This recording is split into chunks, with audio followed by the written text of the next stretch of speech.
What's up, guys? Welcome to Season 5, Episode 8 of the Monday Night Wars. I am Chad Talks, and joining me, as always, is the man who is going to guide us into the biggest party of the summer. Jmack Gamer. Yeah, Chad, we are here. We're here. It's WWE SummerSlam 2003, the biggest party of the summer, and it only gets bigger by the year. We are live in our permanent home for SummerSlam. We are live in Los Angeles, California, Staples Center, the home of Shaquille O'Neal and Kobe Bryant.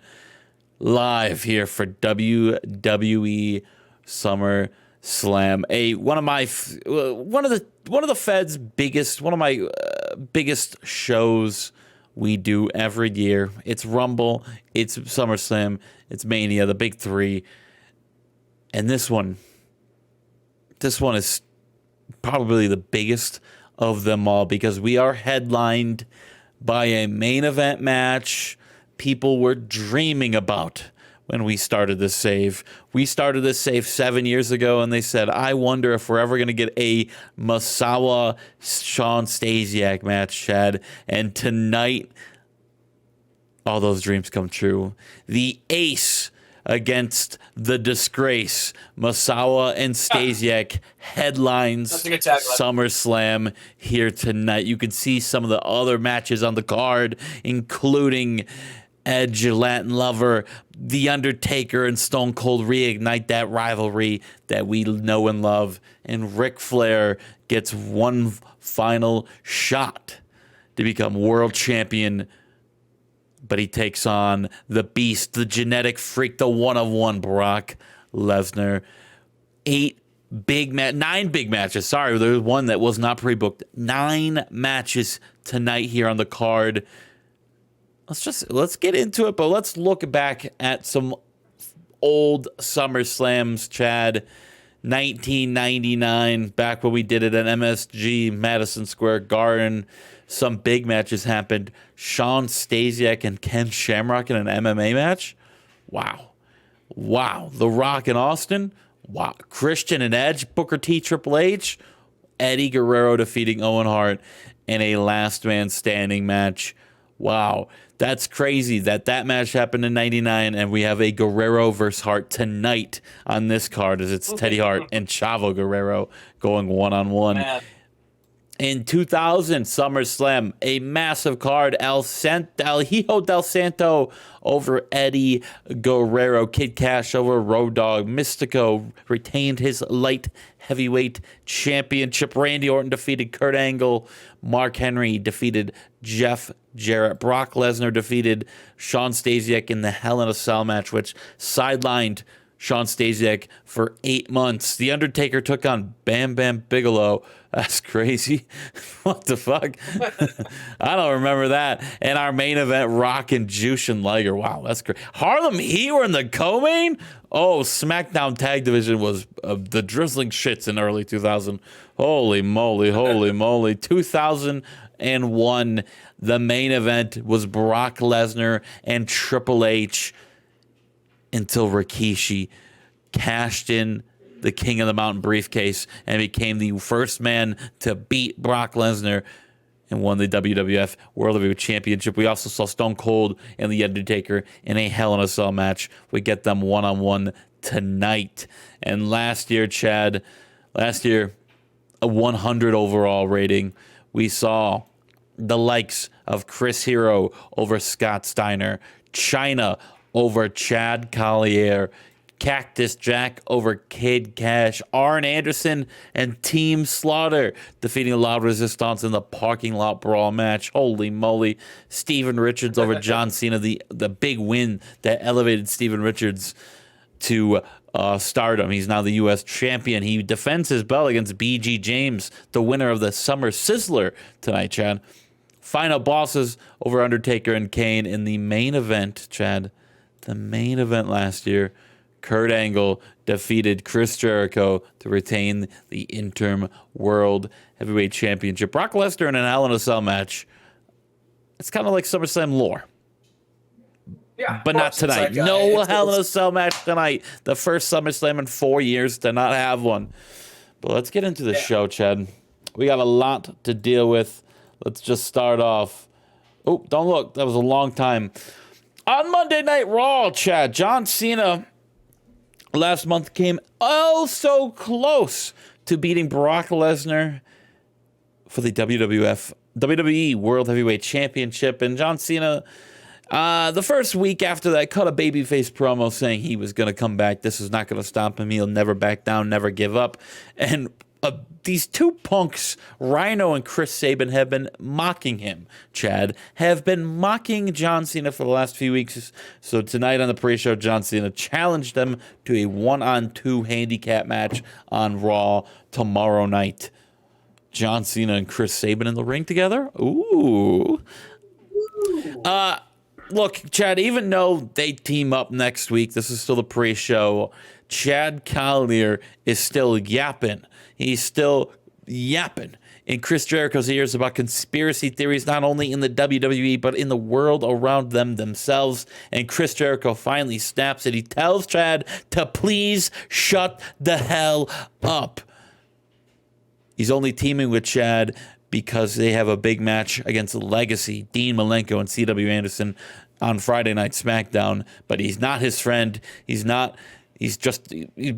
even want to be his coworker. He wants him gone. He's sick and tired of Chad Collier. And I'm going to be honest with you, the whole locker room on SmackDown is sick and tired of Chad Collier too, Chad. Well, I mean, listen, that's because they're all a bunch of haters. And they hate him because they ain't him. They hate him because they ain't him. Is that what you were? Is that where we're going with that? Yes. Okay, perfect. Just needed to know where you were going. We got a pre-show match here. Johnny Storm and Shannon Moore, Chad, go one-on-one. And Shannon Moore defeats Johnny Storm in 1943 with the halo. Shannon Moore, a 94. Another member of WCW coming over and just being an unbelievable in-ring talent. We can go on and on about that list right there.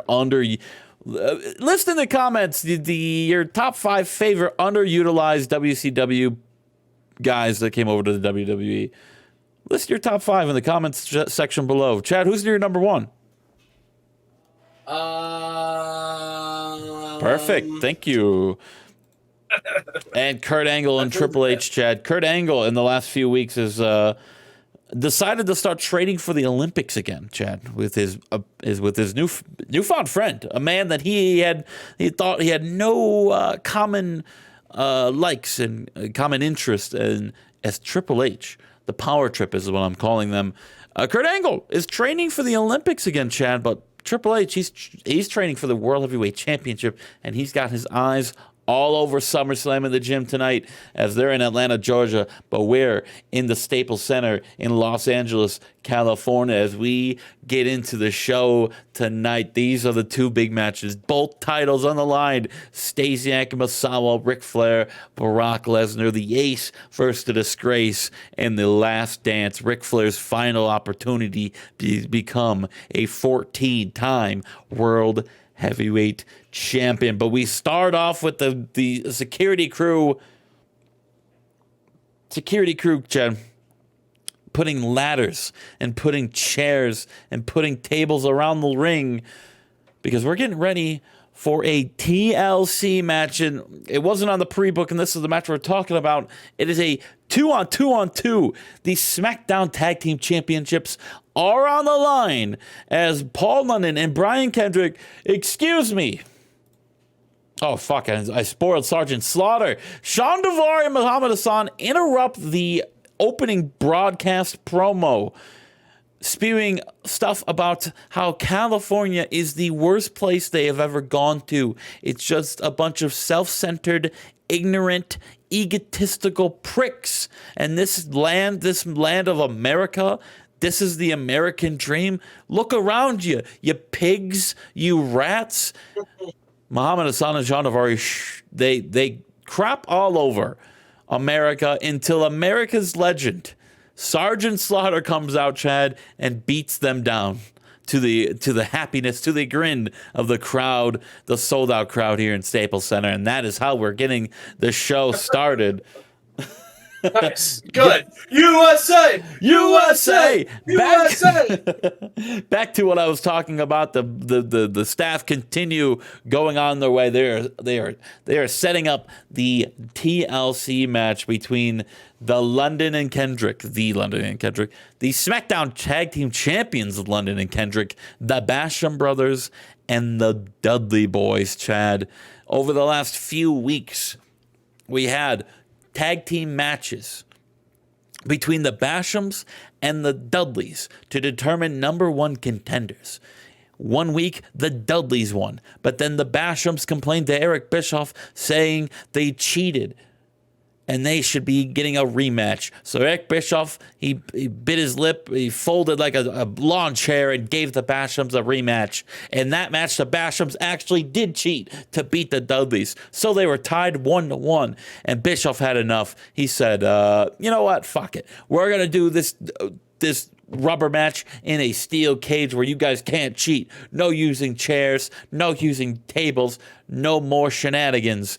And then neither team won because they both landed outside of the cage at the same exact time. It was like a John Cena Batista Royal Rumble finish. So Bischoff had no other choice than to make it a triple threat tag team match. And the weeks prior, when the Bashams and Dudleys were using chairs and tables, London and Kendrick got attacked. So they decided, let's spice it up, and brought out ladders on the go home to beat up the Dudleys and the Bashams to make it a TLC match, Chad. That is your build-up to this opening match. London and Kendrick, Bashams, Dudleys, TLC, SmackDown Tag Team Championships on the line. Pringle, you've been bad lately, I'm guessing. Who do you got? As much as I want to say the Dudley Boys win here, I'm going to say Bryan and Kendrick retain. Sorry, could not hear you, Chad. You were awfully quiet. Sorry, I said as much as I think the Dudley Boys will, as much as I want them to win, I think it's going to be London and Kendrick. Well, Chad, an unbelievable opener, seeing carnage all over the ring. The Bashams getting put through a table. Dudley, we saw a bubble bomb off the top of the ladder through a table. We saw London do a 450 splash from the ladder to the outside. What an insane spot that was. Move over Darby Allin. We have Paul London, who needs you. But at the end of the day, Chad, as Danny Basham throws Bubble Ray Dudley, who is 1 inch away from pulling down the tag team titles, Danny Basham throws Bubble Ray Dudley off the ladder, Chen. Off the ladder, and he goes up to reclaim. Oh, no, off the top rope. Here comes Rey Mysterio. Brian Kendrick with a drop kick from one ladder to the other. Chad. Yeah! And Paul London takes advantage, being the only one left standing, and goes up there and gets the belts. Paul London and Brian Kendrick make this defense number 4 of the SmackDown Tag Team titles and have start SummerSlam off with a massive, exciting match. Now, I know how much you are a fan of the Bashams, so there was also a part of me that's like, I could see Justin giving them to him at SummerSlam. But I was like, nah, I am going to go with London and Kendrick. And I was right. If there was a time to do it, it was here. I was thinking to myself, what other way to do it than having a match where it's not like a regular 2-on-2 match. You got carnage, you got weapons being used, violence all over the way. If there was an opportunity to have London and Kendrick lose, it was going to be this match, but turns out it wasn't enough because London and Kendrick get the job done, Chad. The Dudleys were oh so close. The Bashams were even closer, but the win goes to Paul London and Brian Kendrick. We move on backstage where Eric Bischoff is with a distraught and in pain. Oh, no picture of Eric Bischoff. He's in a distraught and in pain BG James. You're right. You are seeing that correctly. Road Dog Brian, whatever. What's his name? Brian Gerwitz James. It's BG James. He's back. This is the first time you've seen him back in the WWE in God knows how long. He returned last month to save Christopher Daniels, which is weird. We'll get into that later. But Eric Bischoff, in the last month, decided he was going to get into his Tony Khan bag and make a tournament. He called it the Summer Sizzler. 8 men vying for an opportunity to face for the United States Championship held by Steven Richards. BG James, who already had some problem, he ran into Stevie Richards his first night on SmackDown on his return. BG James won the whole damn thing, but after the main event of SmackDown, which I shit you not, the go home of SmackDown, the last match people saw before SummerSlam was BG James versus Jerry Lawler Jr. That was the main event of the go home SmackDown. Jeez. The Summer Sizzler. Not great. But BG James won the Summer Sizzler. He got his opportunity to face Steven Richards, and Steven Richards and Scott Garland, the family, took it into their own hands and beat BG James into a bloody pulp. And Eric Bischoff, he's got the doctor report and says he's not good to go. He can't go tonight. The match is off tonight. He'll get it. He'll get his opportunity possibly later, but the United States Championship is not on the line tonight, Chad. That's crazy. And BG James is kind of USA. The fans are still stoked over it. today. All right, so we go from one shot of BG James looking pissed off and just down bad to a match for the women's championship. Chigusa Nagayo against Hikari Fukuoka. Chad, Nagayo. What more can be said about her? The first ever Women's Royal Rumble winner. She won the championship at WrestleMania. She's taken down all challengers: Yumatsu Satomura, Cutie Suzuki, Lita, to name the 4 of them. But today, she's got a new challenger in hand. Hikari Fukuoka, a woman that just recently came over from All Japan Women's Pro Wrestling. She had a good rivalry early in the save in 1999 and through 2000 before the mass exodus of Joshi wrestlers coming to WWE. Hikari and Chigusa went back and forth for that main title in that company. And tonight, out of respect, the Nagayo gave Hikari a few weeks ago. She said, "We had a hell of a rivalry back then. Why not bring it overseas back to America? Let's do it again." And Hikari accepted. Nagayo laid out the challenge to face Hikari, not the other way around. The champion laid out the challenge to her former rival tonight, and we see the women's championship on the line right now. Chad, it's Nagayo against Fukuoka. Who do you have in this match? I got Nagayo. I couldn't hear you. We got to keep you on consistent volume level tonight, buddy. I got Chigusa Nagayo. I like it, Chad. I like it. We got to keep you. I think the champions are retaining. Oh, big champion night. Big champion night, Chad says. Well, in a hell of a match, Nagayo gets the job done in 1751 with a running 3. I love this game. I love how Nagayo's still getting 71s and is still determined as a pre-show worker. Love that. Yeah, love you, annoying. game. That's annoying. That's just sexist, quite frankly. Yeah, that's just sexist. Chad, if you don't turn that mic up. I had the volume up. One second. I gotta raise you up in Discord at this point. All right, that should be good. Yeah, that's fine. Nagayo defeats Fukuoka in 1751. I am probably saying that name incorrectly, but I have a lisp. I have a speech impediment, so please forgive me. We move on, Chad. Cutie Suzuki is out there with Nagayo. You know Nagayo and Cutie Suzuki. And fellow friend, Manami Toyota have been kind of dealing with the Queen's Court as of late of Yumatsu Satomura. And Toshi on the Titantron says this night will end bad for them because later tonight, Toshi Yumatsu takes on Manami Toyota. That's right, Chad. 2 women's matches on the card tonight. Crazy. Historical. 2003?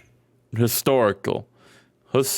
I think that last match right there had more wrestling than AEW women matches did on TV last week. I think. Probably. Well, yeah, so Toshi says this night will end bad for Nagayo, Suzuki, and Toyota. What does that mean? We're going to have to find out later tonight when we have one of the biggest women's matches ever. Manami, Toyota, Toshi, Matsu later tonight. But up next, Chad,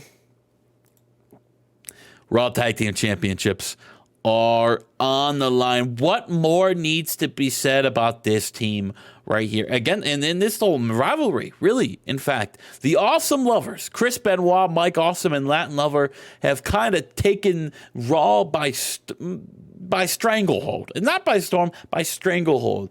Ever since Chris Benoit defected from WCW over to WWE, this group got a big injection of fuel, of violence, of just pure dominance in WWE, because they have just been running over everyone, and the main guys they've been running over, the main guys that have been standing in their way, are the Raw Tag Team Champions, United Empire, Dylan Martin, Gabriel Burton, and their former friend / stablemate Edge. We'll see Edge later on tonight. It's the leader of the group, Edge, taking on Latin Lover. That's later tonight. But tonight, the tag team champions are in action against Chris Benoit and Mike Awesome, Chad. Raw tag team champions. Who do you got? I've got the Awesome Lovers. You lied. You said the tag team's going to stay. Except for this one, because I just think it's time. It's time, Chad. It wasn't time for them to lose, but it was time for Chris Benoit and Mike Awesome to win, because they dominated this match 22-17. It was because they were playing with their food. Mike Awesome hit 6 awesome bombs in this match, 6 of them. Chris Benoit hit his diving suicide bump. He took a crazy bump in this match. Mike Awesome and Chris Benoit was... Bless Dylan Martin and Gabriel Burnsart. A hell of a run. An underdog story to get up from Edge and Christian's wing, to standing up to him, to winning the tag team championships at WrestleMania. But Chris Benoit and Mike Awesome were just too much for him. And Mike Awesome, on his career renaissance, when we get to the Slammies and he doesn't win Best Comeback Player of the Year award, I'll be pissed off. Mike Awesome had 92 in this match. This match got a 98. A hell of a match. Awesome Lovers win the tag team titles here tonight. Nice. Hell yeah. Good for them. We move on, Chad. Oh my God, Chad, doctors are running backstage. What's going on? Jun Akiyama has been laid out. Jun Akiyama has been knocked out unconscious.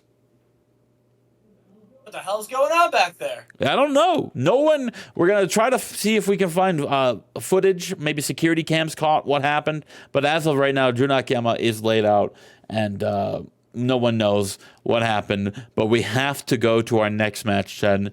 It's Family Legacy versus Family Legacy. The legacy of 2 of the greatest wrestling families of all time go one-on-one between 2 friends. Teddy Hart and Chavo Guerrero, 2 friends that have been with each other for the last 4, 5, 6 months. Chavo has been there with Teddy Hart every step of the way, watching him climb up the ranks and win the Intercontinental Championship. And remember what Teddy Hart said 4 months ago when he won the belt. He said Chavo Guerrero would be his first opponent to defend the title. And here he is right now. Chad, Teddy Hart, and Chavo Guerrero, 2 friends. And Chad, when the Guerreros and the Harts come out, they might be friendly here, but you have to have some family legacy. And Chavo Guerrero says, I'm bringing Eddie Guerrero to the ring. Chavo and Eddie come out to the ring. Viva la Raza, the Guerrero family they're here tonight, Chad. But Teddy Hart. Hell yeah. Teddy Hart. He said, I'm not, you can't one up Teddy Hart because the Hart family is the best there is, the best there was, and the best there ever will be. Bret Hart has come out here with Teddy Hart. Huh? Yeah. Chad, Teddy Hart has brought out the master of excellence, the former WCW tag team champion, former WCW world champion, former WWE champion, former WWE Intercontinental champion, former WWE tag team champion, Bret Hart. He's here with Teddy Hart. The Hart family, the Hart Foundation, the Hart Dynasty, whatever you want to call it. It's Guerrero versus Hart. It's Teddy and Chavo. Bret, Eddie. What is going on here? It's the biggest party of the summer, Chad. But how? Chad is so confused. Do I not have him for mine? Because he's wrestling at my pay-per-view. Well, he better have a jet over to wherever your pay-per-view is at. In the match, Chad, because you're so in shock you don't even know what's going on. Teddy Hart defeats Chavo Guerrero in 25-15 with an open heart surgery. Teddy Hart makes this defense #1 of the WWE Intercontinental Championship. An unbelievable match here. Teddy Hart and Chavo Guerrero. The future, I think, of the WWE is Teddy Hart. At 95, he's 21, 22 years old right now. He's unbelievable in the ring. He's only going to get better. And an unbelievable match with Chavo Guerrero here with Eddie and Bret Hart right there. And Chavo didn't take kindly to this loss right here, Chad. He's a little bit frustrated.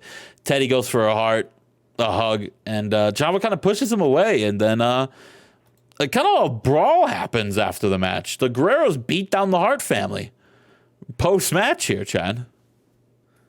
I mean, the fans are going wild because they're watching Eddie and Bret fight right now in WWE 2003. What a dream match that is. Chavo and Teddy are just going at it because there's beef there now because Teddy beat Chavo, and Chavo, a prideful man, a competitive man, lost that match. I didn't take too kindly to that. But we move on because I need Chad to snap back into it. PJ Black last week. I'm just annoyed. I'll be very annoyed if I have to book my pay-per-view differently now because I wasn't aware that he wasn't going to be there. That's okay though. It's fine. I don't know how you did it, but last week PJ Black got a phone call, Chad, of just a woman screaming.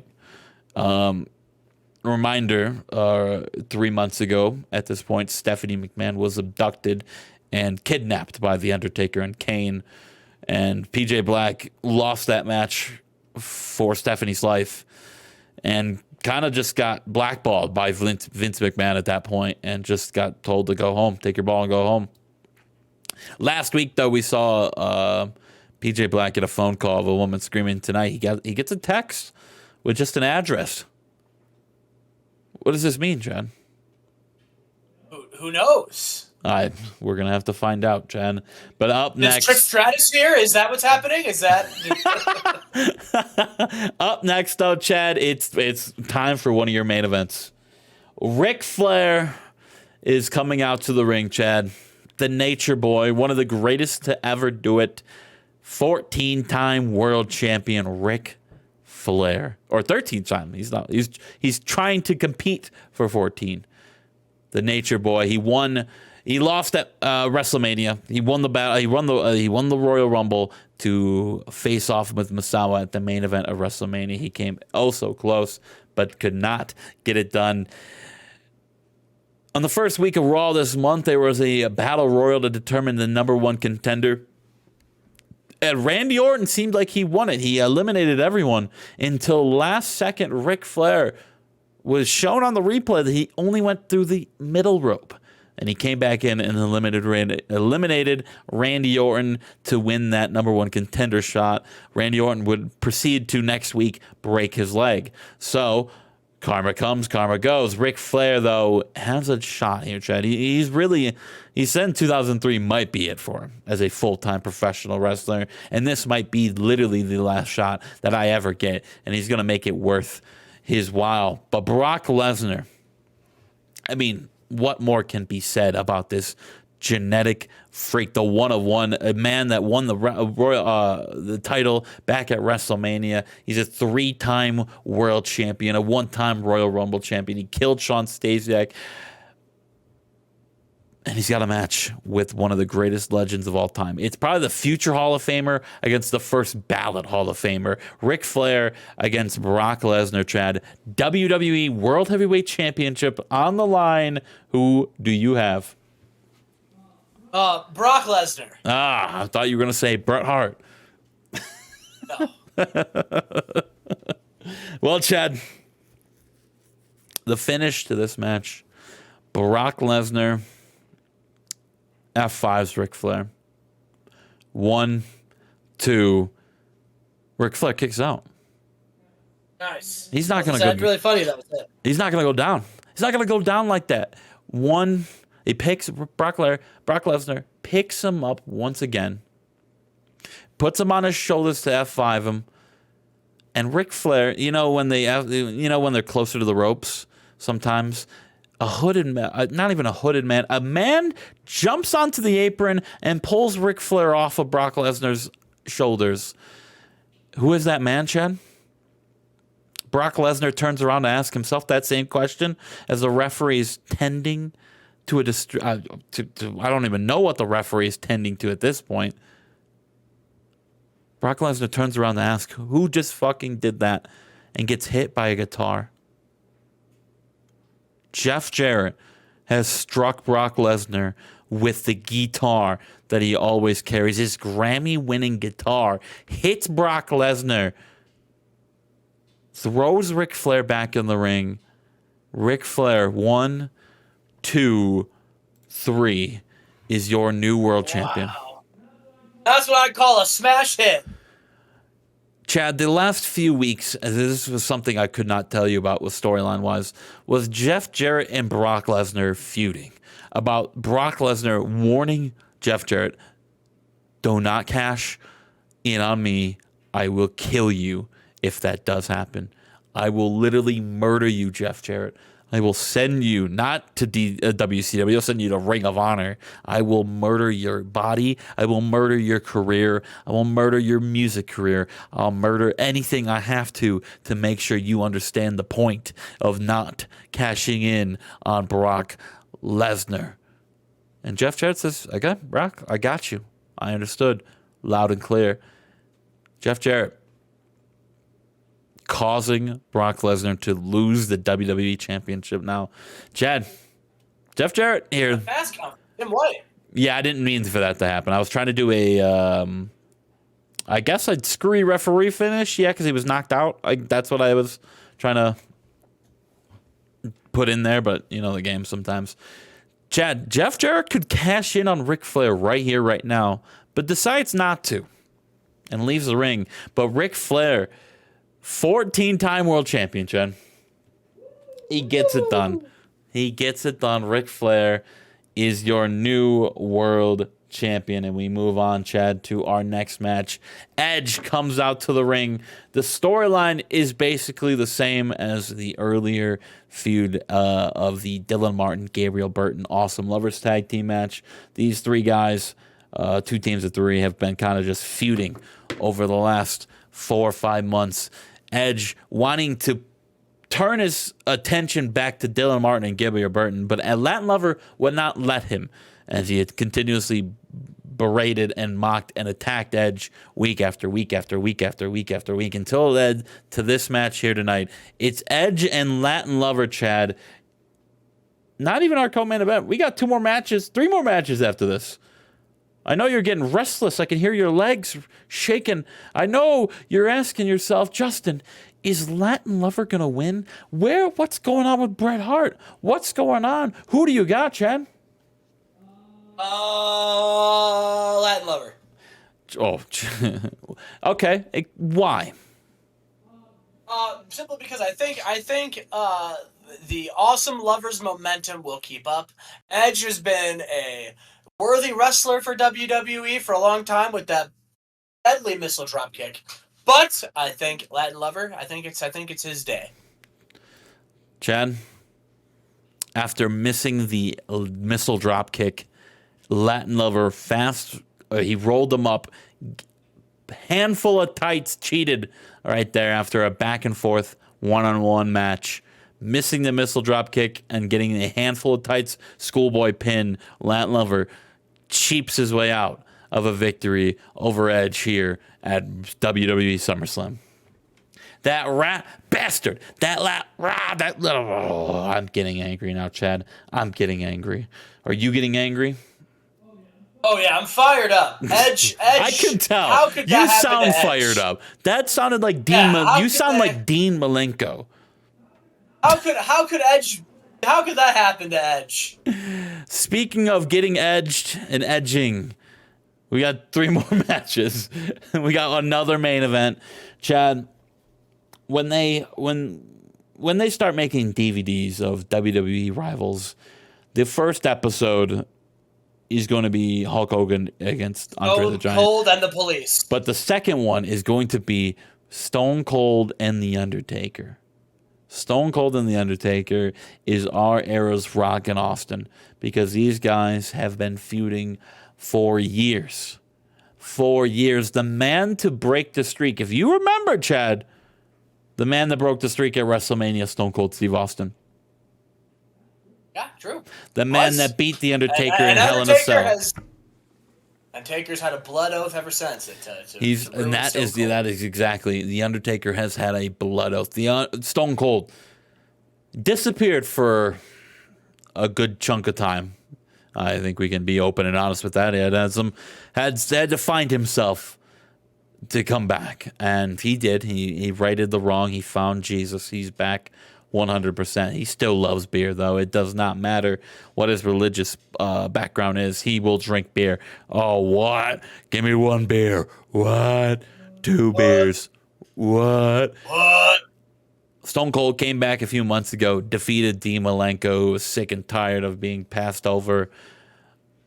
And then The Undertaker appeared. And now we're back. It's Stone Cold. It's The Undertaker. A rivalry that has been etched in stone as one of the greatest of this save.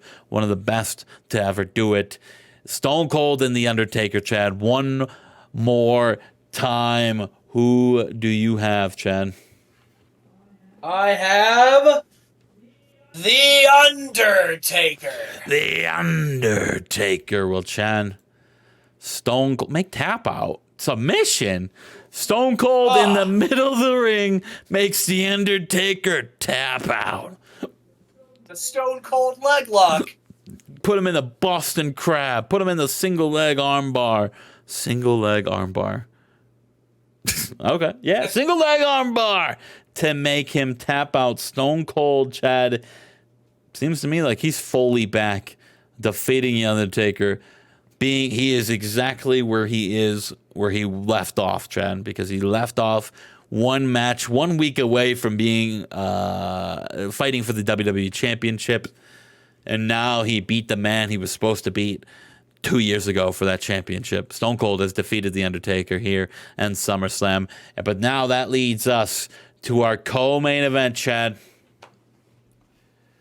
Not only do we have 2 women matches, historic, never before seen in this save, we have a co-main event on a Big 4 pay-per-view headlined by Manami Toyota and Toshi Uematsu, 2 of the biggest and best to ever do it, line up across from each other in the squared circle. How'd we get here? Toshi Uematsu in Queen's Court.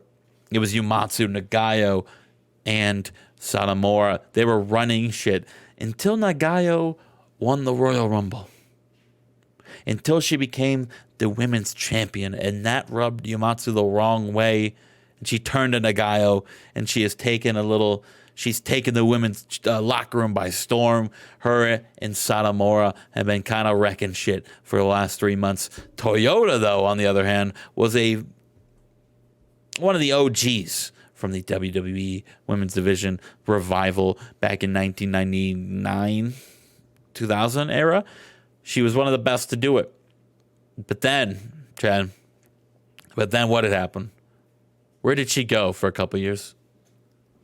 Went to WCW. And what'd she do over there in WCW, Chad?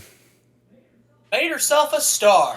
Well, she already was a star, but she further elevated that stardom, winning the WCW Women's Championship having great rivalries with, forgive me if I'm wrong, Debbie Malenko and Trish Stratus.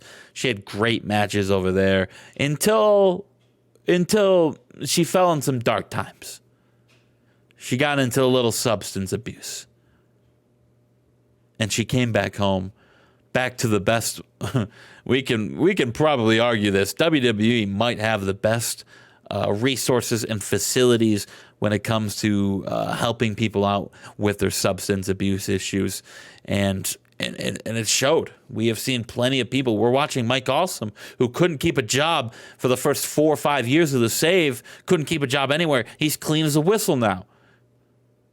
We have turned around. We are the DDP yoga of drug addicts in the wrestling business right now, WWE. And I pride myself on that. I've said from day one, WWE, myself, Vince McMahon, we're not going to give you a second chance. If you fuck up, you're gone. You go learn from it. You come back better. We have stood by that from day one, and it has elevated us. That is why we're the #1 brand right now. That is why we're turning drug addicts to champs. All right? We are saving people's careers day by day. And Toyota, she got into some drug issues in WCW. Dave Meltzer said she was getting them from Debbie Malenko. Can't confirm if that's true or not, but that's what Dave Meltzer says, so you can't argue that.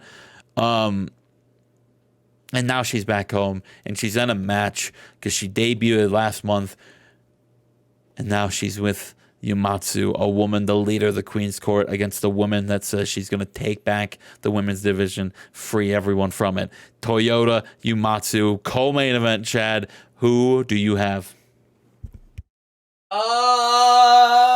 Toyota. Chad goes with the car, and the car wins. Manami Toyota defeats Toshi Yumatsu in 1938 with the Ocean Queen B-Bomb. In 85, Toyota 73, Yumatsu's 83. Yumatsu's been great ever since she kind of really blossomed into a North American recognizable wrestler. Toyota, big win for her first match back in WWE. Gets a co-main event spot with Yumatsu here. But Chad, the lights go off, Chad. And Yumatsu, you can hear her. You know her voice. She's laughing. She says, "We told you this wasn't going to end well for you." But she said it like she's like, "We told you this wasn't going to end well." And the lights come back on. And with her is China. Ooh.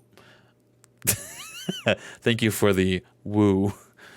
Let's go. China is back, baby, and she has aligned herself with the Queen's Court, and the Queen's Court, mostly China at this point, clean house of Nagayo, Suzuki, and Toyota. What is China doing back? What is she doing? She said before, remember when she left the women's division, it was at a dire state. She said there was no more competition here. There was nothing for her left to do in the women's division of WWE. She started beating up you for the European Championship. And now, I mean, with you could see the 5 other girls in the ring are all credible wrestlers now in the eyes of myself and the game. She's back and has lined herself with the Queen's Court. But now, Chad, it's the main event. It's the Ace versus the Disgrace. Masawa came over from Japan and kind of just beat everyone in his path, making his way to becoming WWE champion, and is now 26-1. The one loss was a tag team match, which was unbelievable for Kurt Angle and Triple H to get the pin right there. Shawn Stasiak, though, the disgrace. The fall from grace, some people are even calling him, because he was one of the first legends of the save. The man that came out of nowhere. He had a physique. He had a lot of star quality.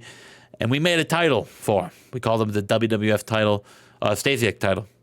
He defended it. He won it. He beat Mankind. He beat Mankind as a young up-and-coming star. And that kind of elevated him to the stratosphere. And it all came crashing down. He won the Royal Rumble, Chad. He won Main event of WrestleMania 2000, beating Eddie Guerrero for the World Heavyweight Championship. He beat Brock Lesnar, and then it all came crashing down after reports came out that he was assaulting police officers. Apparently, after just a normal traffic stop, Sean Stasiak said, "Do you know who I am?" to the police officer. And then when the police officer said no, Sean Stasiak got out of his car and gave him an F5. Yeah. You'll never forget me now. The disgrace from being the top of the mountain to the absolute bottom of the mountain, being fired, not letting the contract expire. He was fired from the WWE. He was at the lowest he's ever been. He was in jail for a whole year. But when he came out of jail, he was even more ripped. He was even more gassed. He was even more jacked. And he came back to my office and he said, "Give me a job. I can prove myself. I can make things right." And I said, "You got yourself a deal. But if you ever fuck up again, that'll be the last time we see you in WWE." And we shook hands. We signed on the dotted line.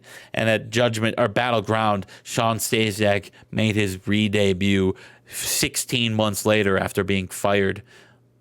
And now, the disgrace.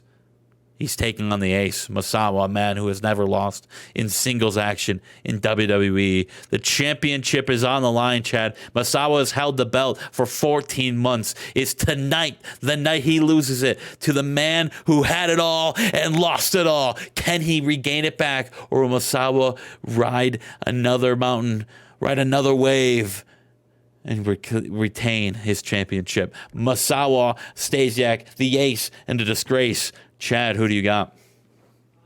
I think it's time for the disgrace to rise back to grace. I'm going Sean Stasiak. Chad, what a match this was. And as much as it pained me to do this, as much as I wanted to not do this. Oh, we got a promo first. I didn't want to do the promo. Chad. But Jim Cornette insisted. As much as I didn't want to do this, Misawa in 30 minutes defeats Sean Stasiak with a Tiger Driver. Sean Stasiak hit his big fucking Falcon Arrow F5, whatever it's a Falcon Arrow. Sorry, pardon my language. Misawa kicks out. More like the F arrow. Tried to do it again, could not get it done. Misawa versus Tiger Driver. 1, 2, 3. Misawa has made this defense number 8 of his WWE Championship. 14 months of being champion. Sean Stasiak, he may have lost it all, and he may have had the chance to get it all back. He came up ever so short, and that's been the story of all 8 challengers of the WWE Championship to Misawa. And after the match, Chad, Misawa, he motions for a microphone, Chad. He's going to talk. He's going to cut a little promo to end the show. He says, he says, I've gone through it all. I've battled everyone this company has thrown my way.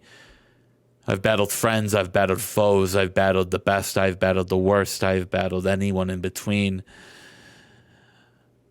But my contract is coming up, and there is only one man I haven't fought, and that is my good friend. That is the fellow final boss who is standing right next to me, a man I respect so damn much, Shinya Hashimoto. My final match in the WWE will be next month. I will defend my title against you, Hashimoto. Do you accept? And Hashimoto bows his head and accepts that challenge. Misawa has announced that he will be leaving the WWE next month. His last match will be a WWE Battleground. Or not Battleground. What the fuck is the September one? Oh, do I not have September written down? It will be the September pay-per-view. Vengeance. Sorry. It's not Vengeance. Oh, what a shame I am. What a scam. I'm not even good at my job anymore. Oh my God. How do I not have it? It's whatever September is, Jazz. I have every other pay-per-view written down but September. Misawa Hashimoto. Misawa's last dance. Yeah, I mean, that'll be sick. He is honorably giving up. He's either gonna lose the title to Hashimoto, or he's gonna leave as the WWE champion. He's done. He came in here. He signed a 2-year deal, and I think from the plan from the beginning, and I remember telling Chad this, it was Masawa was going to have his contract for 2 years, and I was not going to have any plans of re-signing him.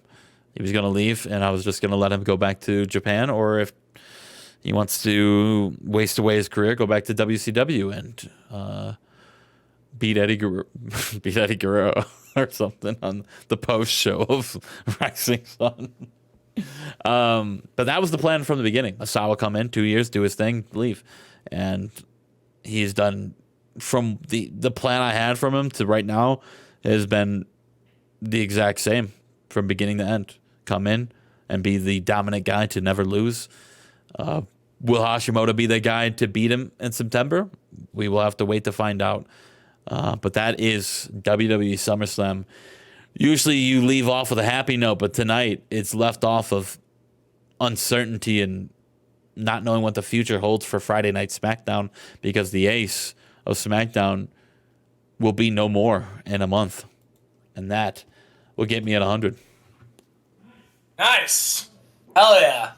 You had to rely on some WCW stars to get you there. Where do I see some WCW stars? We just watched it. We know where. Oh, must the one guy who wrestled one match in WCW?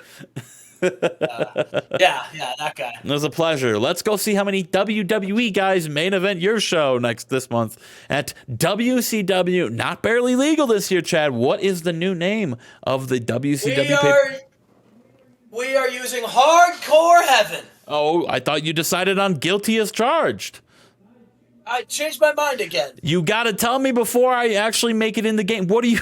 I just kidding. It's Guilty as Charged. I was lying to you. Maybe don't wait until the end of my pay-per-view to decide I'm not going to do that anymore. I love how we're like, is there anything you need me to do before we start? No, I'm ready. Fucking goof. Cool. We'll see you for Hardcore as Charged or Guilty Heaven.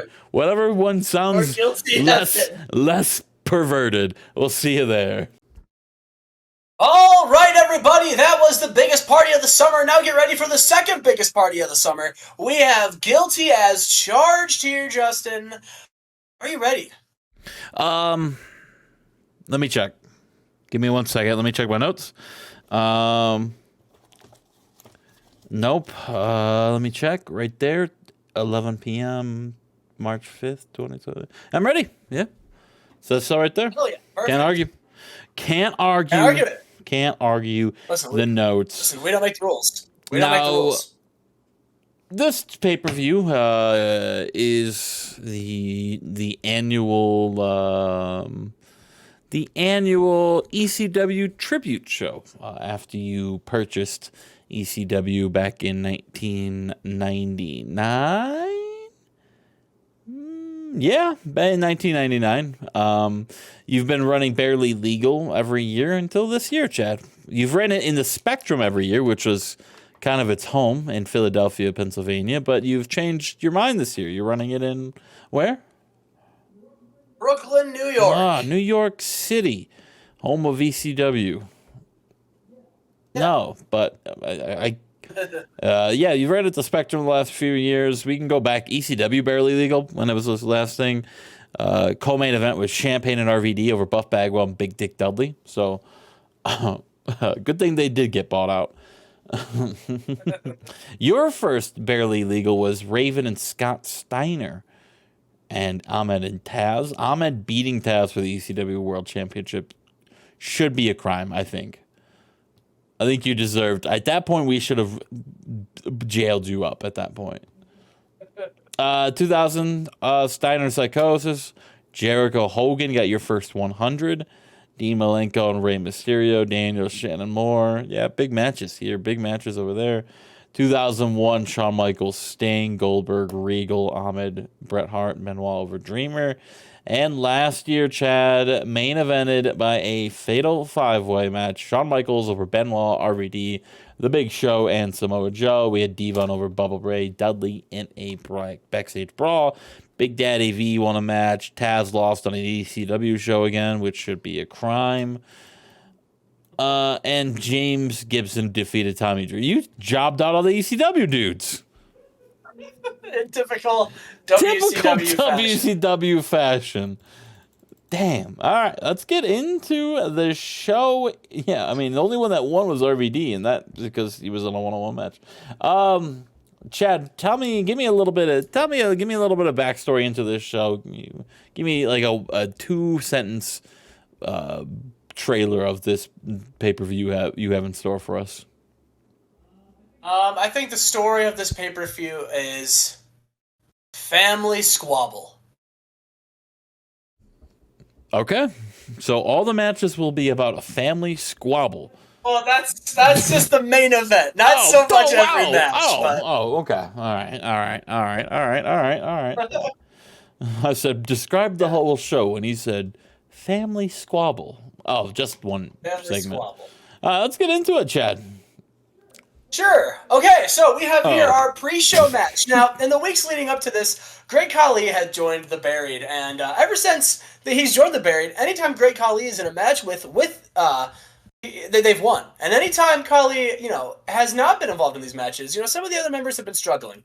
Khali, he said, I just left a team of losers. I didn't just come here to join a new one. So he told TJ Wilson that people are going to start earning their keep around here. And so, Was Great Khali calling the five shots? Individuals. Who's going to argue with him? He's great, and he's huge.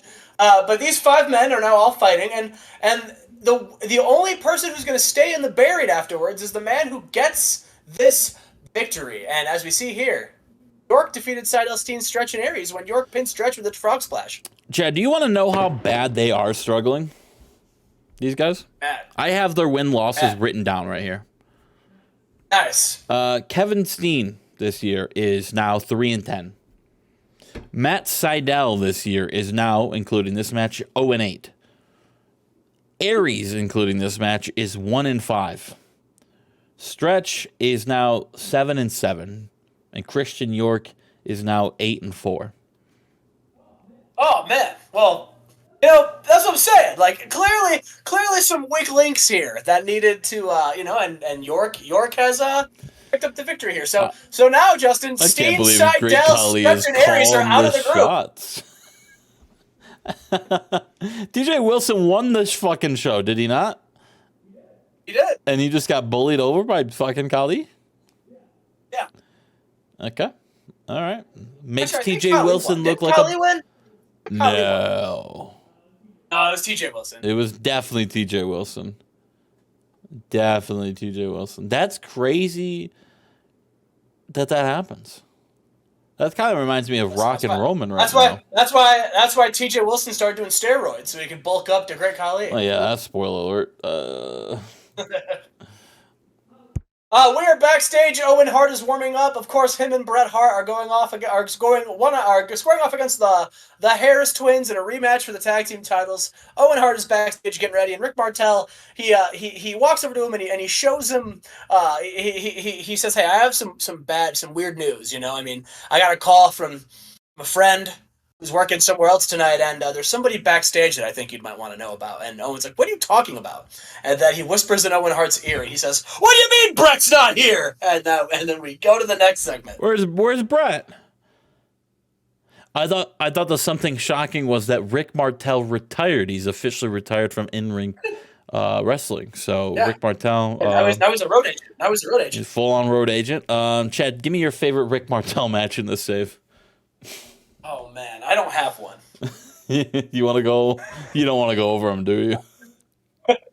Sure, let's look. Let's look real quick. Don't look. Rick Martel.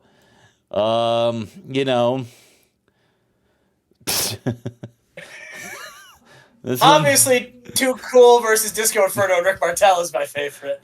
So all time he's 5-21. Nice. With wins over Fit Finley, Steve Wright, No Wyndham. Kendall Wyndham. I don't know where the other wins got. Oh, Rick Martel Hercules and Drago. Hernandez. So he's got some big wins. 5 of them. Yeah. My favorite one was probably him losing to Sandman at PPW Death Beckons 2002 or 1999.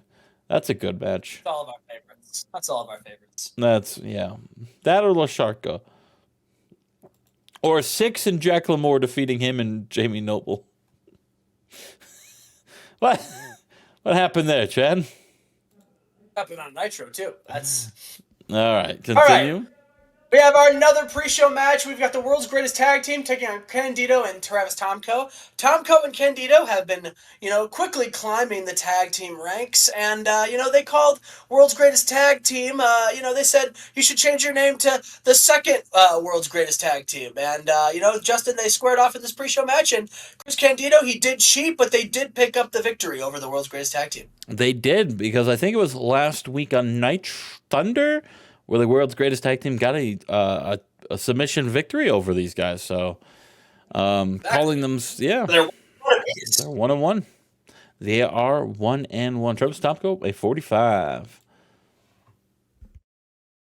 Hell yeah! Now we have here, Justin. We have here the opening package for Guilty as Charged. We have Lifestyles of the Rich and Famous by Sugarland playing as we hype up the show, Justin. Tonight we have just a few matches. We have a lot, but some in particular that we're going to highlight in this video package. We have, of course, they're calling it the greatest betrayal in WCW history when Super Crazy turned his back on Juventud Guerrera. We get Psychosis fighting for the honor of his friend and getting some payback on Super Crazy when they go one-on-one. We have Taz. He won a battle royal at the last month's pay-per-view for a television championship opportunity. Taz has had a record of losing at the ECW shows. Will he take the television championship away from Hollywood Hulk Hogan? We also have CM Punk versus AJ Styles tonight. These two men claim to be the future of pro wrestling and the very best this industry has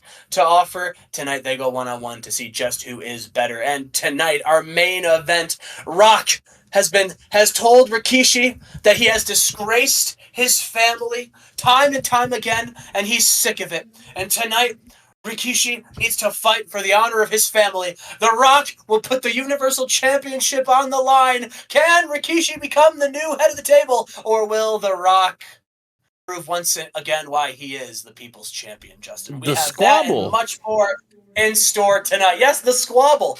The squabble. Yeah, I mean, look, usually you would say, what has Rikishi done to think, for me to think he could beat one of the greatest champions in this save? Let's be honest, Rock and Masawa are probably 1 and 2 of the greatest champions.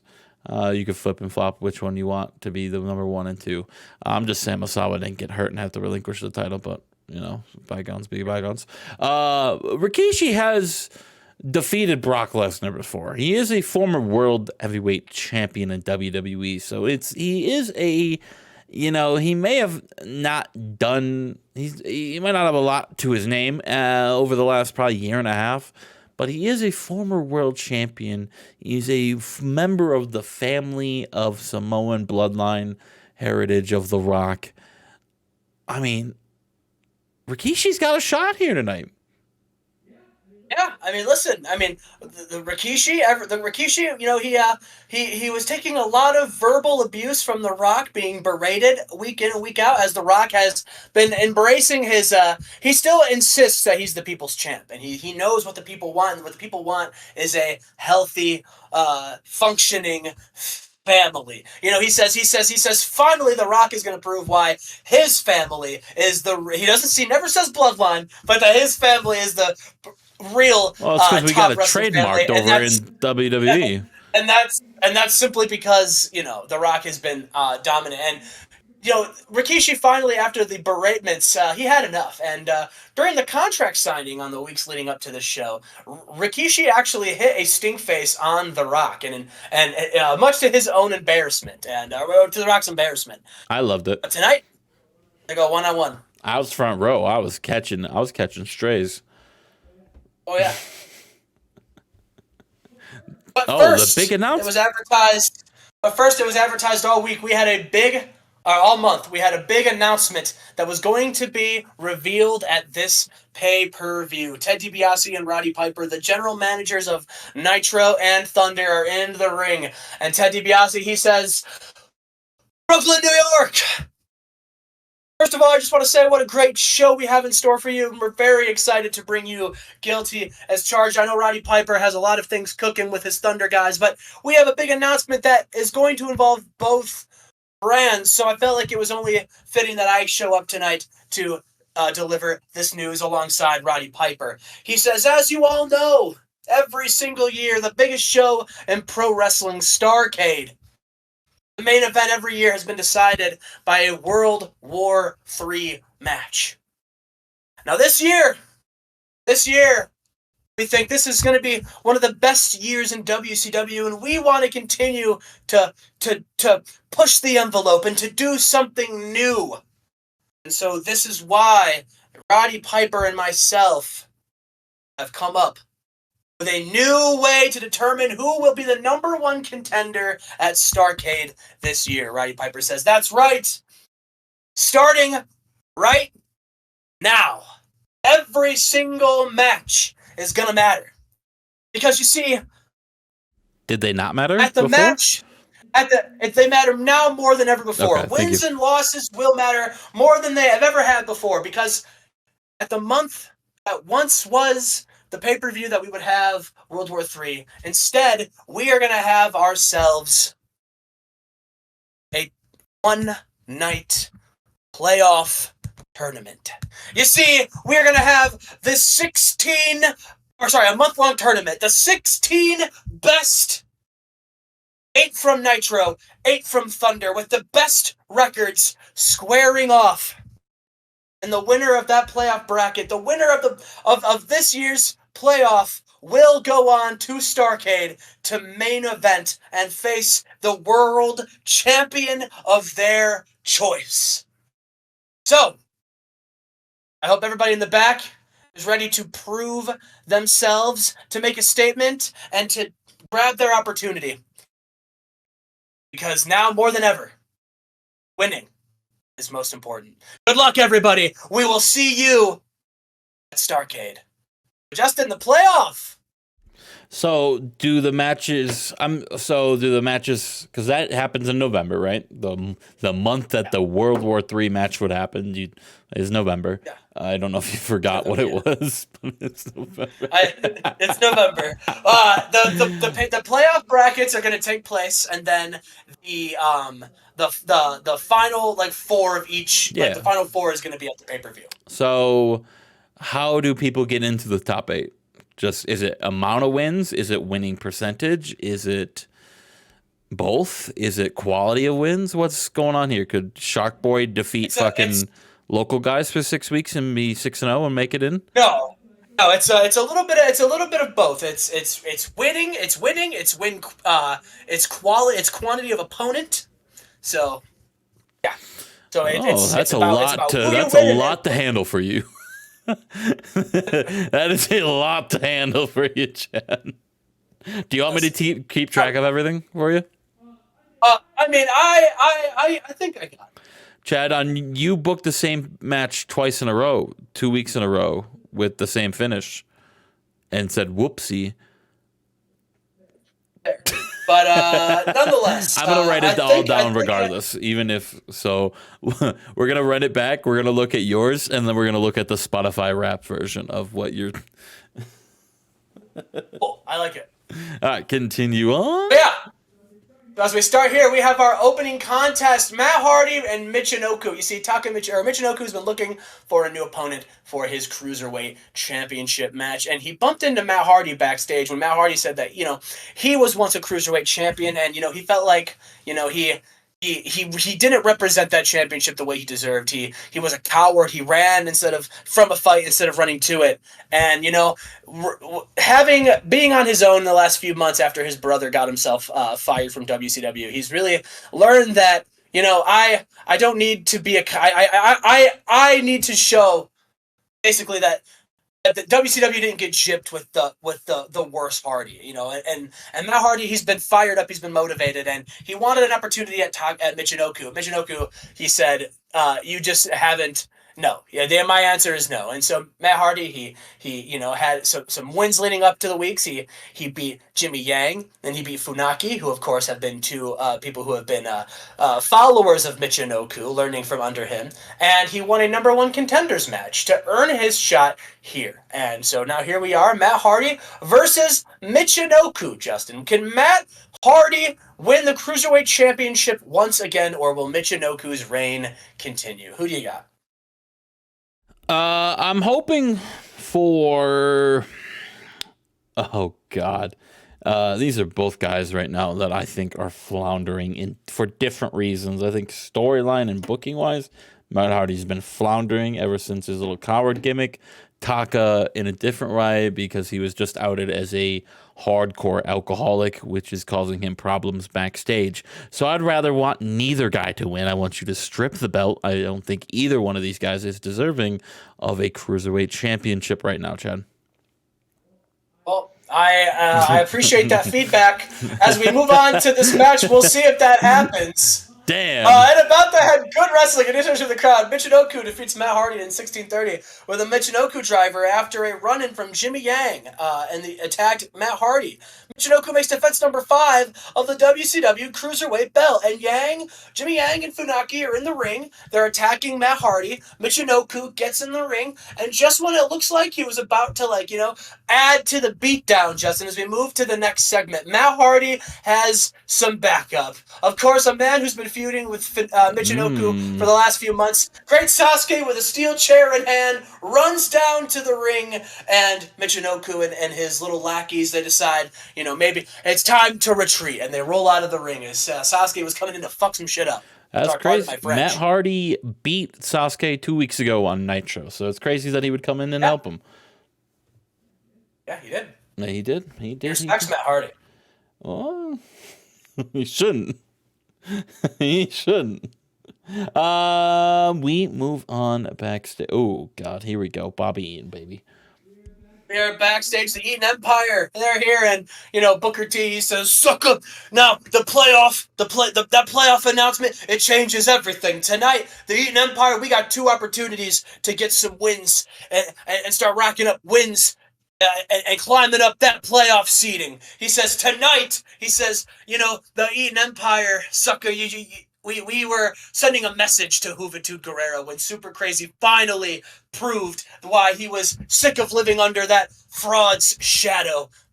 And just when we had his friend Psychosis dead to rights, who came in to make the save? A man who had no business getting involved in our business. Bobby Roode. Scott Steiner says, Bobby Roode, back in the day when you used to pal around with all the loser weights, we used to laugh at you. We used to say, why are you teaming up with Limitless when you could be hanging out with the Big Bad Booty Daddy and the Syndicate?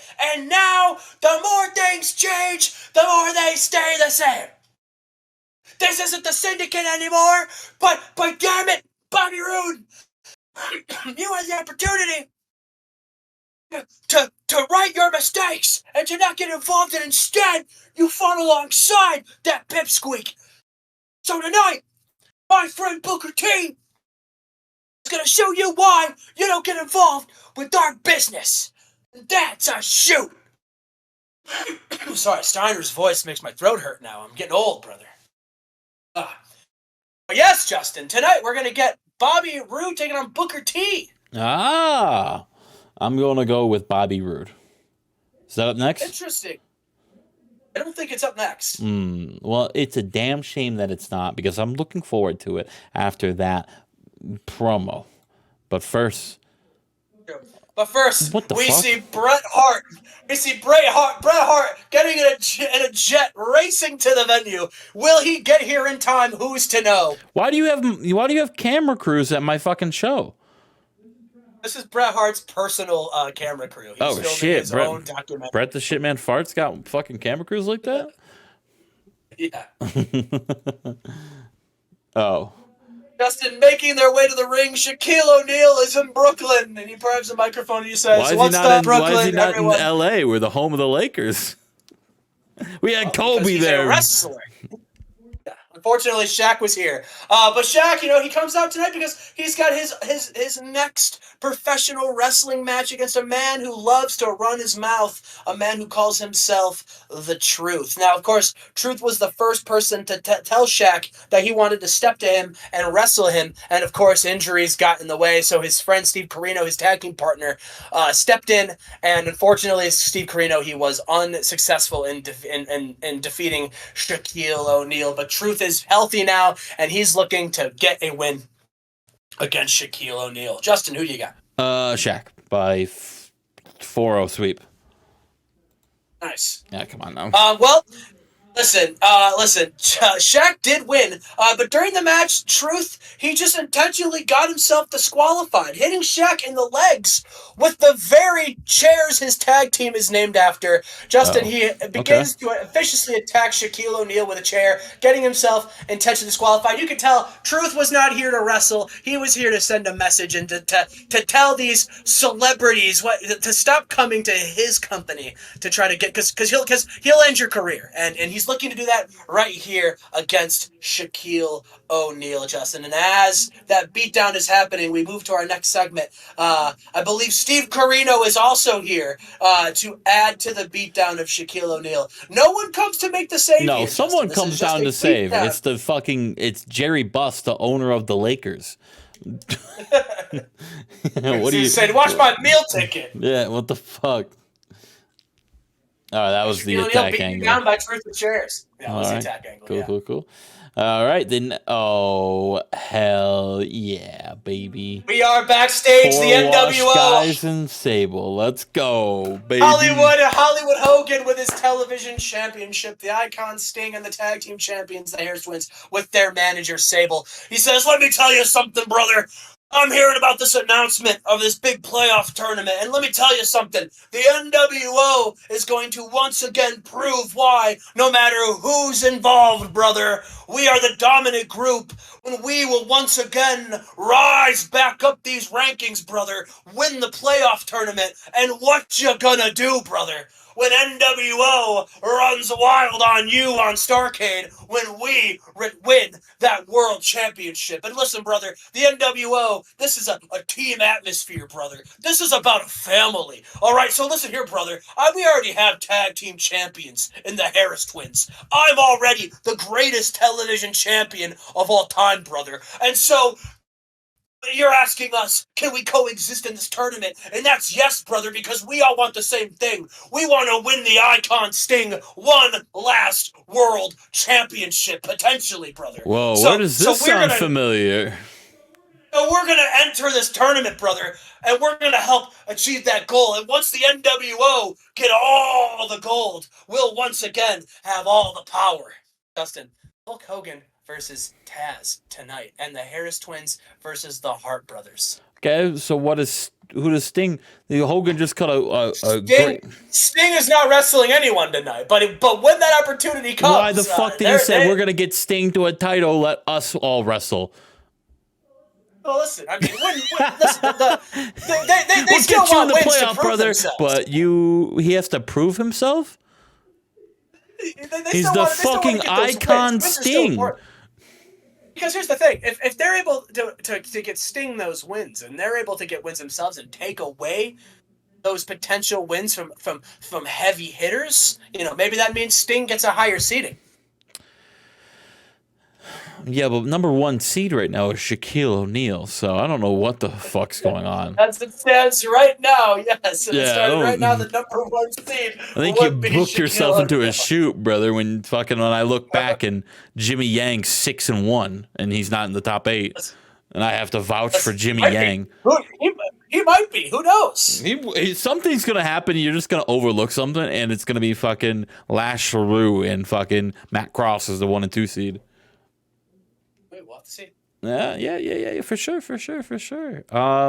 Yeah, I forgot what I was gonna say earlier, so you don't have to hear me praise or complain about something. Good for you. Oh, let's going straight into it. And of course, that promo's happening as they're walking down the ramp, and of course, Taz comes out, and in 7:05, Taz taps out Hollywood Hogan and wins the television. My Jesus Christ. Okay, all right. Hogan fucking jobbing to Taz? I did not see that coming. Well, no, I wouldn't have picked that. What the fuck? What? Okay. Taz wins the TV championship. In front of the crowd guilty as charged. They love Taz. EC Dub. EC Dub. They didn't run ECW with over there, brother. They're still getting the chance. EC Dub. You're in Fed's home territory. You bought out ECW. They should fucking be booing you. EC-Dub! EC-Dub! We bought out ECW and killed it. Here's a tribute show to show you what you don't have anymore. That's what this is every year. Maybe.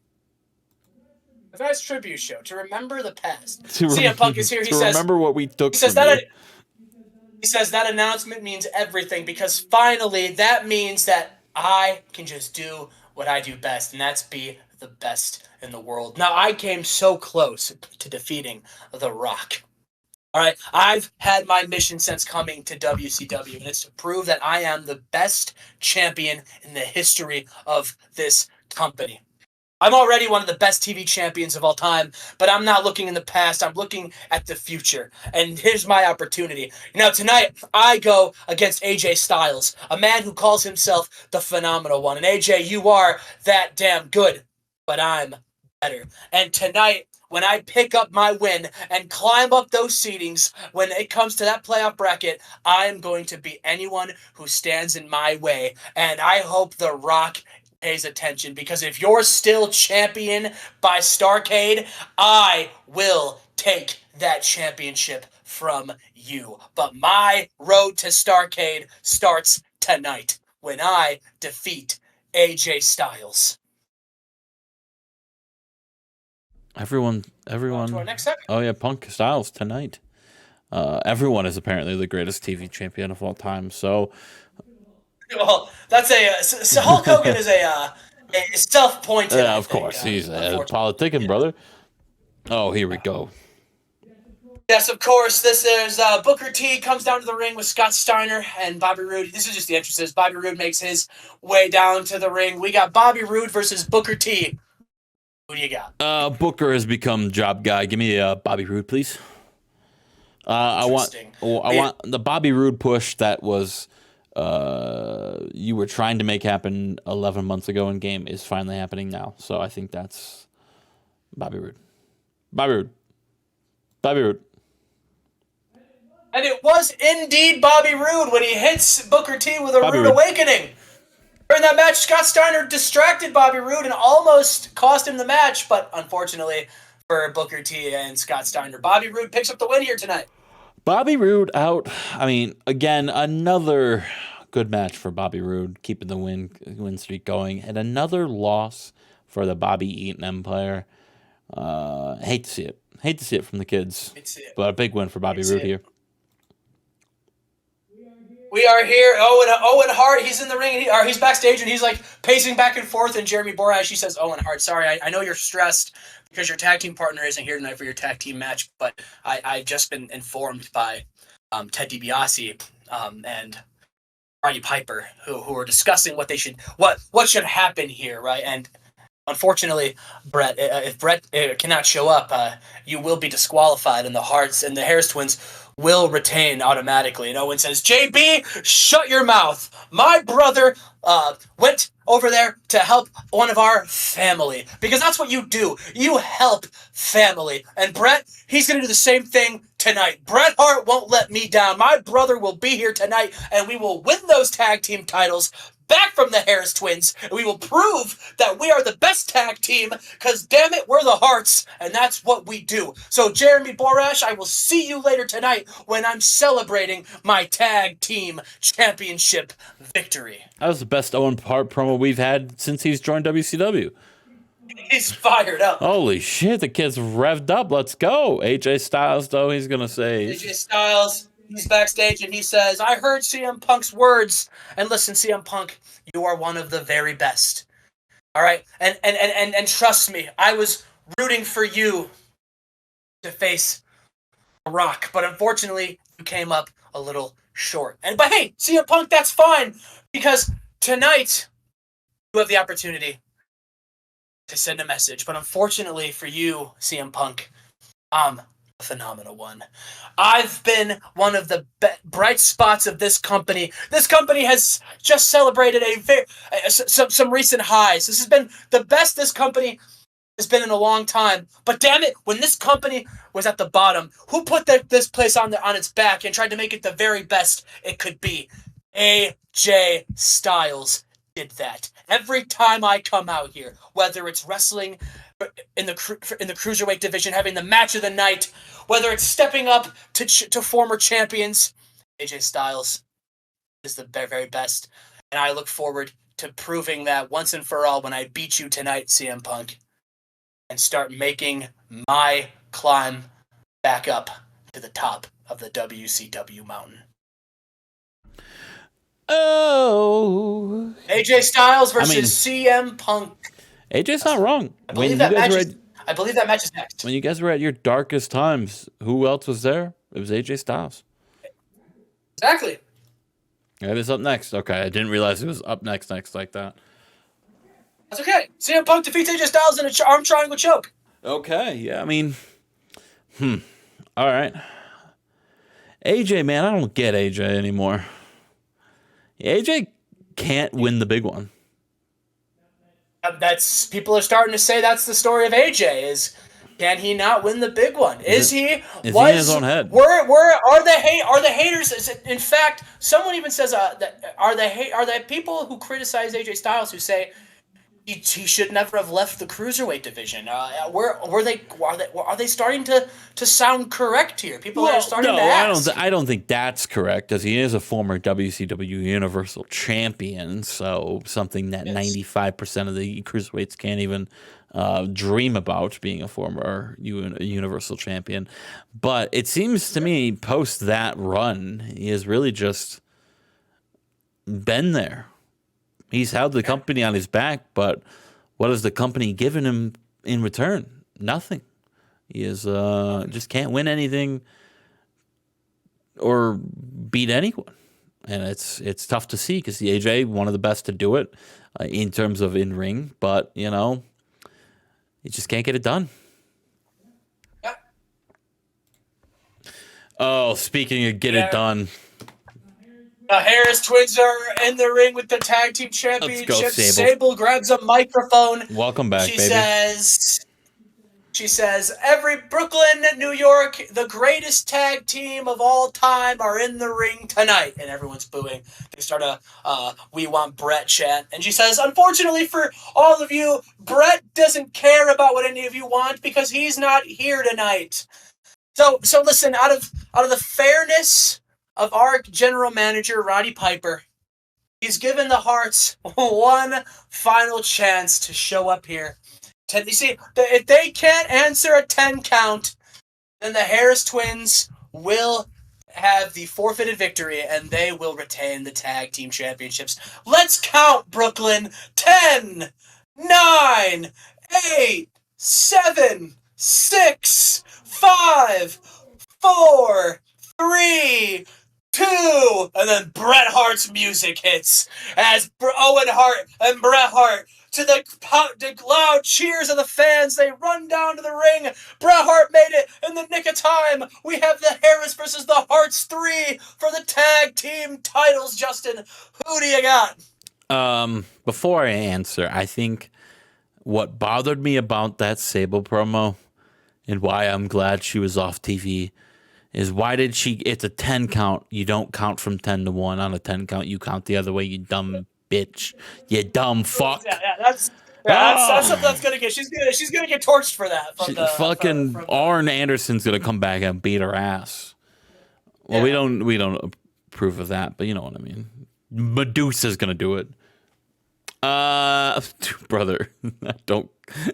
The Harris twins, brother. If you flip flop these tag belts again, I'm gonna come into your room myself and put you in a chokehold.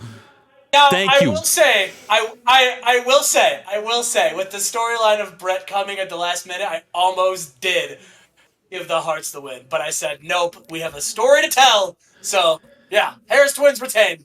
Thank you. That's the Harris Twins being the fucking best tag team in the division right now. It's not a great look, but it is something new, so I'm not complaining. I mean, whenever Epico and Primo can get a tag team gold, I'm pretty stoked about that. Just more former WWF guys just holding all the belts in WCW.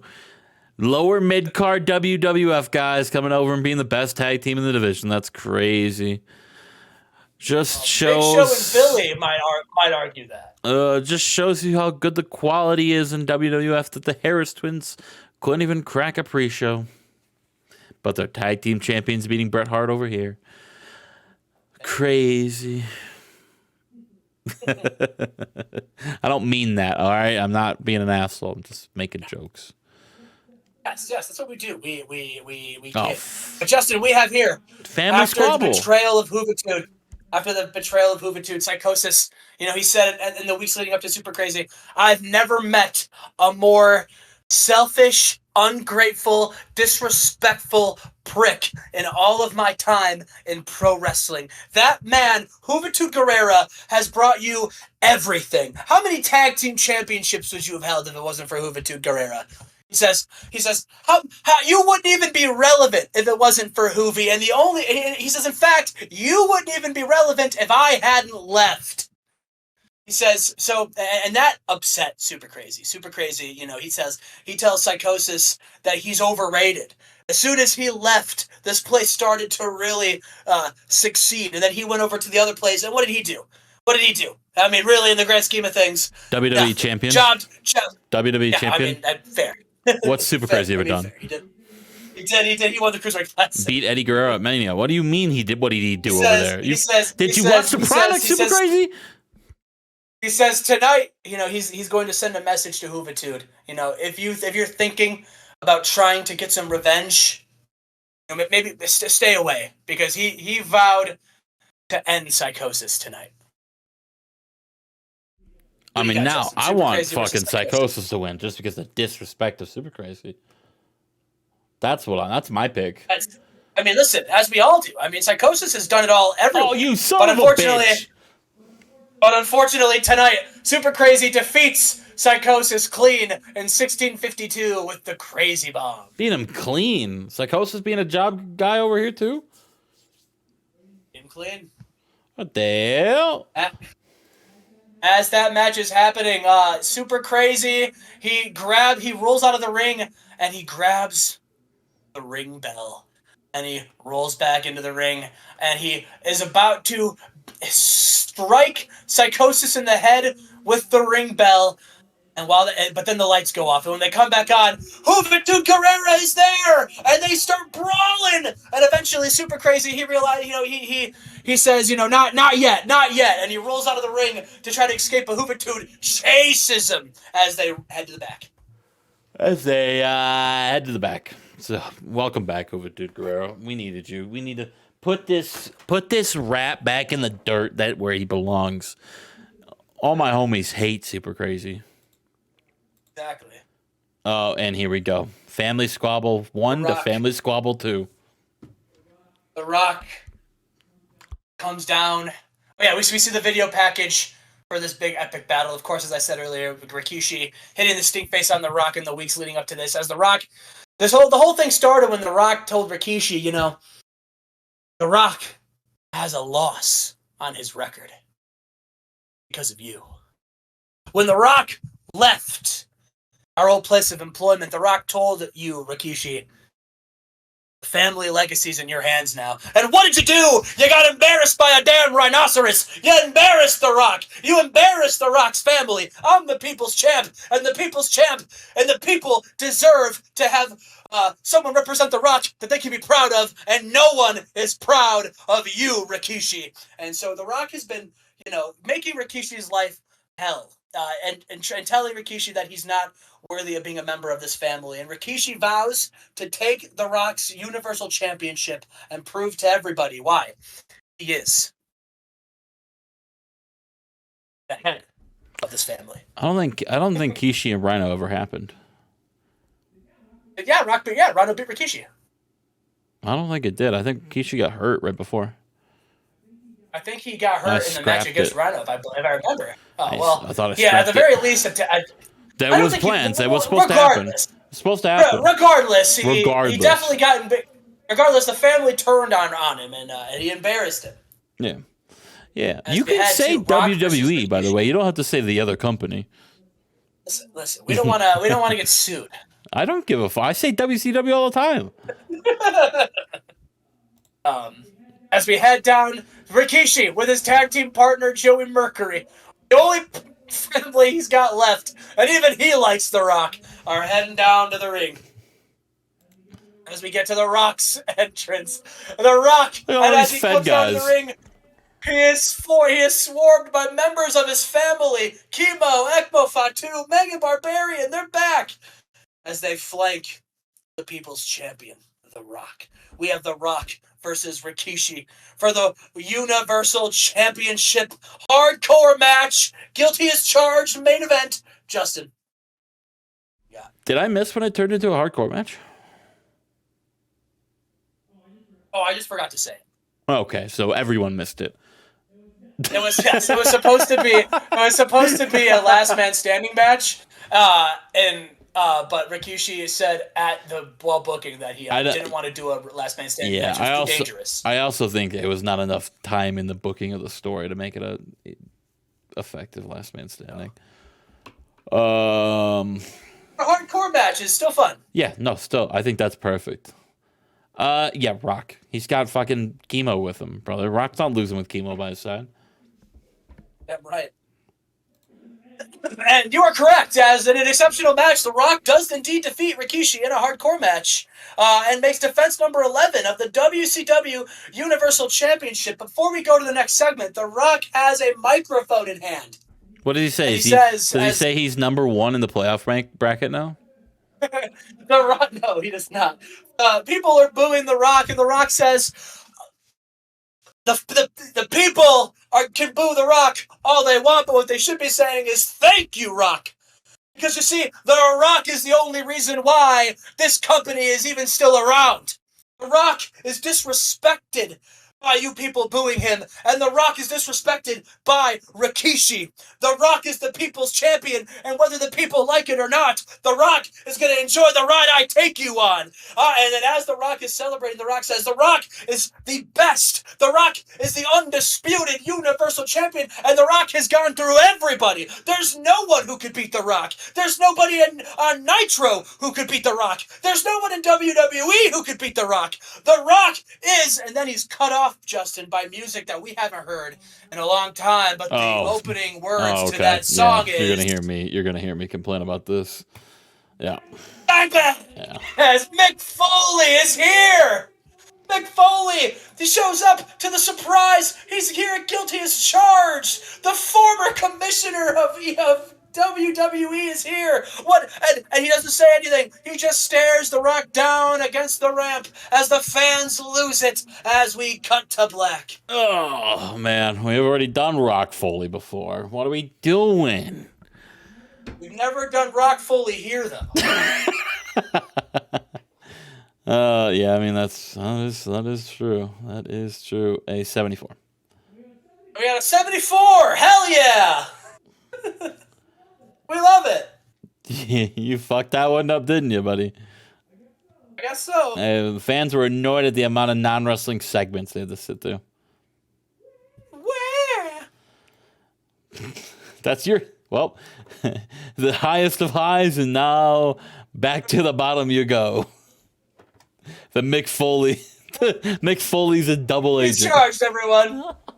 That was Guilty as Charged, everyone. We'll see you for Fall Brawl and the pay-per-view that WWE runs in September, headlined by Masawa and Hashimoto. We'll see you then.